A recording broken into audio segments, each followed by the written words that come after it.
Tanggungjawab menjaga kedaulatan sempadan serta keamanan rakyat bukan hanya terletak di bahu pihak berkuasa semata-mata, tetapi perlu kerjasama daripada institusi pengajian tinggi di negara ini. Naib Chancellor Universiti Malaysia Sabah, Profesor Datuk Dr. Muhammad Harun Abdullah berkata, institusi pengajian tinggi perlu memainkan peranan penting dengan lebih berkesan dalam membantu menjamin keselamatan negara, khususnya di Sabah. Berucap merasmikan seminar sempadan dan keselamatan Sabah yang berlangsung selama 2 hari bermula hari ini di Universiti Malaysia Sabah, Kota Kinabalu, Dr. Muhammad Harun berkata UMS boleh membantu pihak berkuasa dengan melakukan penyelidikan dan persempadanan dan keselamatan negara. Selain itu, beliau juga berkata rakyat boleh menjadi mata dan telinga dengan menyalurkan maklumat berkaitan isu keselamatan kepada pihak berkuasa terbabit sekaligus mampu memberi kesan yang sangat tinggi kepada negara terutama dalam sektor pelancongan. Polis mengesahkan seorang pelajar kolej swasta yang ditemui mati dalam sebuah tandas pejabat daerah Keningau adalah akibat dibunuh. Ketua Polis Daerah, Deputi Super Attendant Daulus Tong berkata, hasil bedah siasat dijalankan oleh Hospital Queen Elizabeth Kota Kinabalu mengesahkan mangsa Saira Fitri Tifanus, 20 tahun, maut akibat tikaman di bahagian rusuk badan. Bedah siasat itu turut menemui kesan lebam di beberapa bahagian muka dan badan mangsa selain tusukan kecil di dada kanan. Sehubungan itu, polis kini berusaha mencari suspek untuk menyiasat motif pembunuhan mengikut Seksyen 302 Kanun Keseksaan kerana Membunuh. Beliau bagaimanapun berkata belum ada sebarang tangkapan dibuat pada masa ini.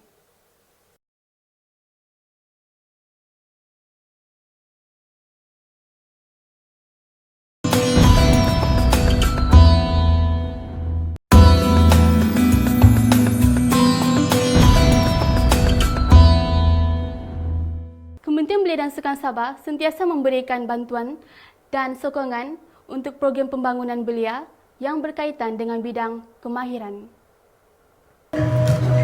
Datuk Taufik Abu Bakar Titingan berkata, Kementerian sentiasa membuka peluang kepada belia di seluruh negeri dengan menaja mereka untuk mempelajari kemahiran yang ingin mereka ceburi. Pelbagai kemahiran boleh diceburi oleh golongan belia, termasuk pelancongan, bidang pasti masakan, dan jahitan menerusi program yang diiktiraf kerajaan. Pada sidang media selepas merasmikan Majlis Convocation Graduan Seni Kreatif yang berlangsung di Akademi Jahitan Kota Kinabalu di sini hari ini, Datuk Taufik berkata setiap tahun kerajaan negeri memperuntukkan sebanyak kira-kira 2 juta untuk menaja golongan belia mengikuti kursus kemahiran terutamanya di kawasan pedalaman termasuk golongan yang berpendapatan rendah. Kita mahu supaya generasi muda pada hari ini diberikan peluang yang disebut tadi. Ramai yang ingin untuk mendapatkan kemahiran, ramai yang ingin untuk menimba ilmu, tetapi malang yang ada di antara mereka tidak berkemampuan untuk masuk belajar di akademi kemahiran seperti ini ataupun institusi-institusi yang lain, dan mereka memerlukan bantuan daripada kerajaan. Dan untuk itu kementerian kita akan terus, saya ulangi lagi, akan terus memberikan bantuan. Walaupun bantuan itu tidaklah seperti yang kita semua harapkan, kerana peruntukannya diberikan pun tidaklah tinggi, ya. Kita akan mencoba sebaik mungkin. Dan kalau tahun ini 25 orang, mungkin tahun depan kita boleh tambah-tambah sikit lagi lah. Melalui kemahiran dan sijil tersebut, ia akan memudahkan lagi golongan itu mencari pekerjaan atau membuka perniagaan di masa hadapan, sekaligus dapat meningkatkan taraf hidup masing-masing.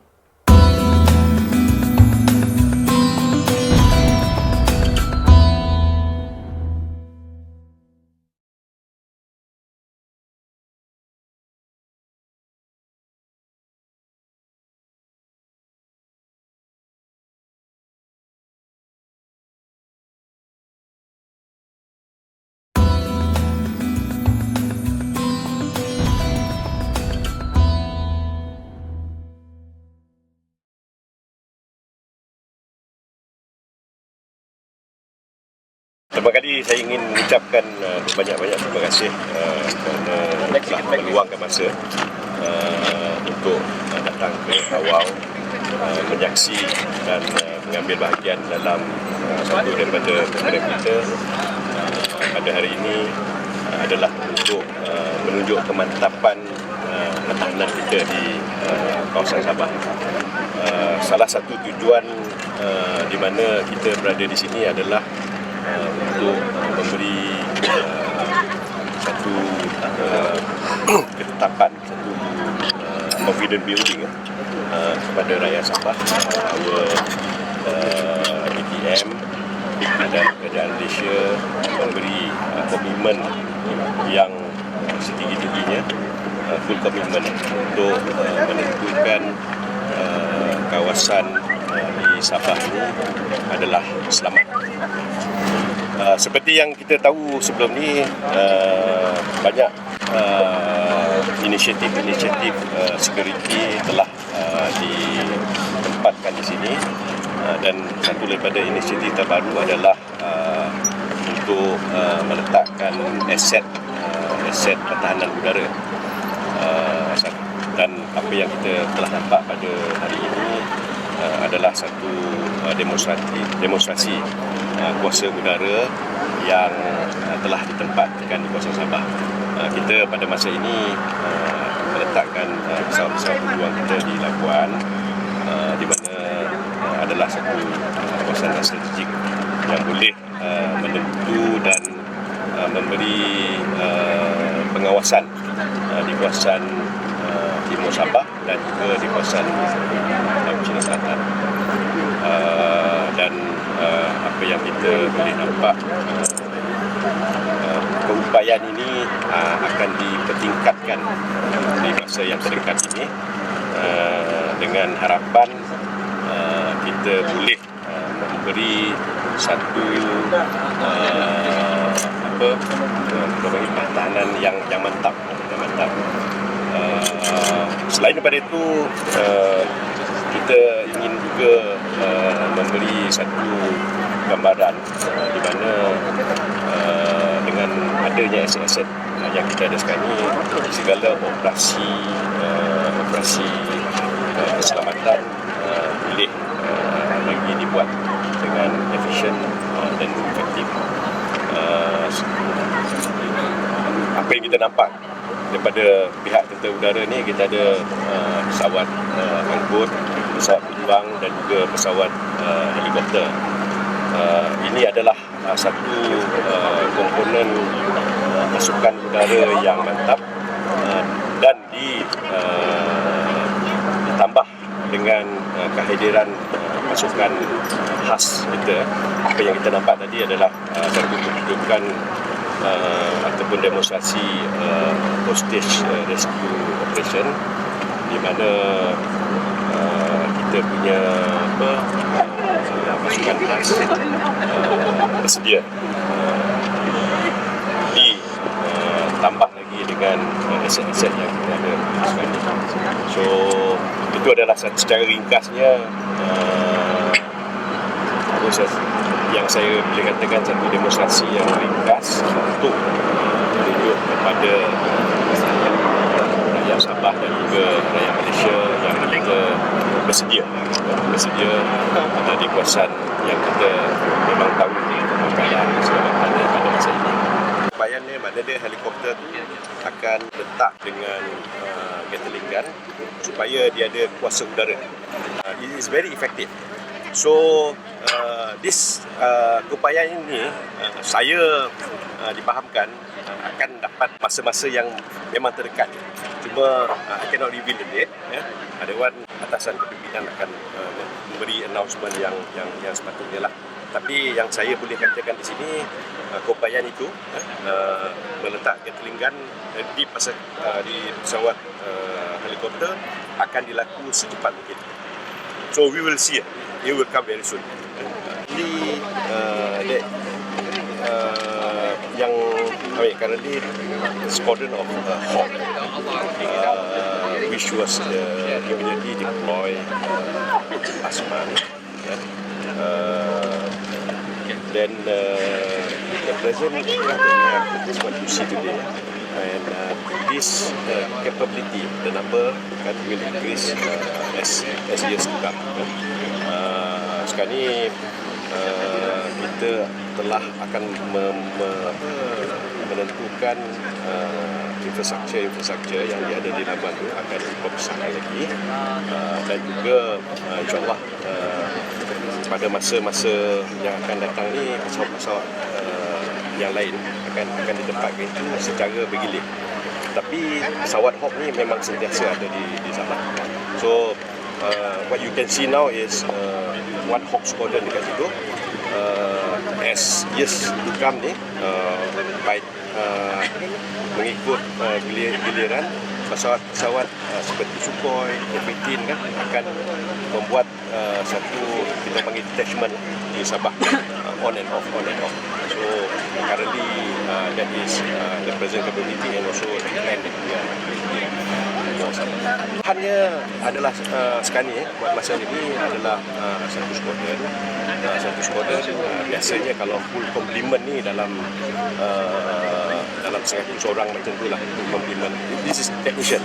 Disebabkan Labuan ni adalah satu main operating base, kan memang orang situ dah ada.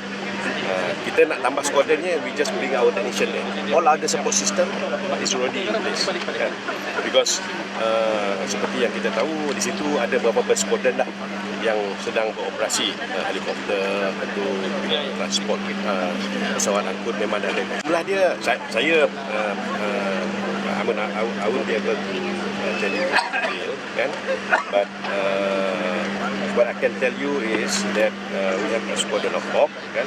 A squadron of transport aircraft, and also a squadron of the DC-75. Ikut secara perspektifnya, kan, apa-apa kejadian di kawasan timur Sabah ni, kan, pesawat-pesawat ini boleh digerakkan dan memberi reaksi, kan. Kalau ikut masa ni, kalau macam fighter ni by half an hour dia transport pun lebih kurang dalam 45 minit macam tu, 1 hour. And DC-75 kan, kalau kita nampak kan, biasa there is always one aircraft here. So this aircraft is actually because helikopter dia punya kelajuan dia lambat. So kalau kita daripada Sabah ni, jika ada satu respon yang mungkin lambat, jadi kita sentiasa meletak satu pesawat di sini. Ini adalah untuk memberi bantuan segera. Lepas pesawat ini deploy, then the aircraft from Labuan ada di sini dalam rangka kunjungan lawatan kerja Panglima Operasi TUDM Lieutenant General Effendi, Datuk Seri Effendi, mewakili Kerajaan Negeri Sabah.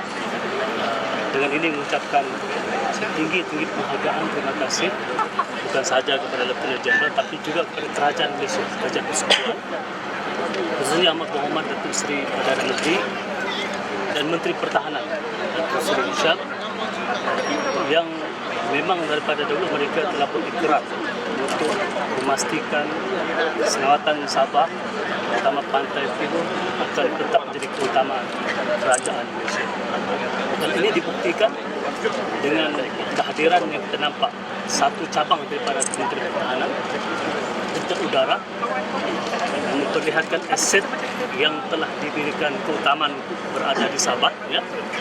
Dan ini merupakan satu kelegaan kepada negeri Sabah, terutama sekali rakyat dan juga the business community, bahawa apa yang diikrarkan oleh kepimpinan kita sebenarnya bukan retorik, tetapi telah dibuktikan pada hari ini, dan saya dipahamkan akan dipertingkatkan dari semasa ke semasa.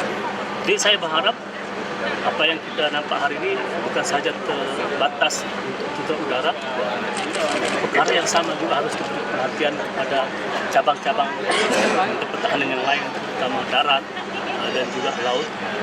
Harapan kita agar mereka juga akan diberikan keutamaan penambahan aset, penambahan anggota personal, dan juga bekerjasama mantap antara agensi-agensi yang terlibat dalam aspek keselamatan di Sabah.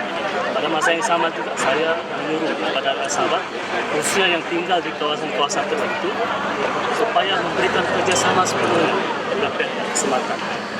Karena tidak gunanya kita untuk aset yang hebat-hebat, tetapi pada akhirnya kita mungkin akan dicuba kembali kerana ada dalang di kalangan sesama kita. Tidak amat penting untuk rakyat kita memahami bahawa kita tidak rela negara kita dicerobohi walau 1 inci pun tanahnya ataupun dimasuki oleh mereka-mereka yang datang dengan tujuan yang negatif seperti jenayah, rentas sempadan dan sebagainya. Jadi ia memerlukan sokongan dan kerjasama semua pihak.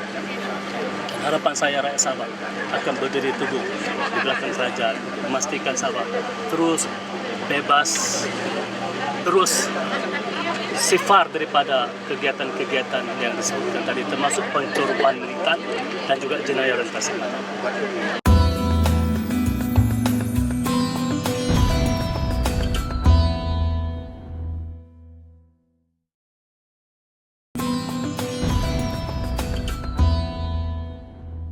Segelintir pengusaha bas pengangkutan awam di Kota Marudu didakwa mengambil kesempatan dengan menaikkan kadar tambang sehingga 35% untuk perjalanan sehala dari daerah itu ke Kota Kinabalu, terutama di musim perayaan.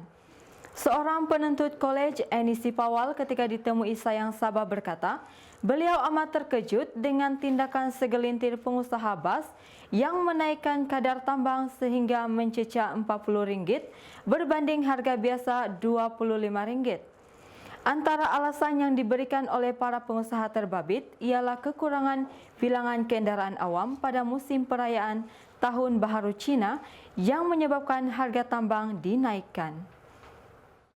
Perbezaan kaum dan adat budaya tidak menjadi penghalang kepada seorang suri rumah dari etnik Rungus untuk meraihkan sambutan perayaan Tahun Baru Cina bersama-sama dengan keluarga suaminya yang berketurunan Cina di Kudat. Malah ibu kepada 2 cahaya mata itu berasa gembira setiap kali meraihkan perayaan tersebut yang dilihat dapat mengeratkan lagi hubungan kekeluargaan. Halimah Gurindal yang telah 19 tahun mendirikan rumah tangga bersama suaminya turut bersyukur kerana dapat menyesuaikan diri dengan mudah dengan budaya masyarakat Tionghoa tersebut yang agak berbeza dengan budaya asal beliau. Tuan Menteri Datuk Seri Musa Aman memberi jaminan bahawa kerajaan komited memastikan kestabilan aspek utama ekonomi, politik dan kemakmuran sosial masyarakat berbilang kaum dan agama di Sabah terus diperkukuhkan. On behalf of the Sabah State Government, let me assure you that we are committed to ensuring political stability, economic progress, and social prosperity.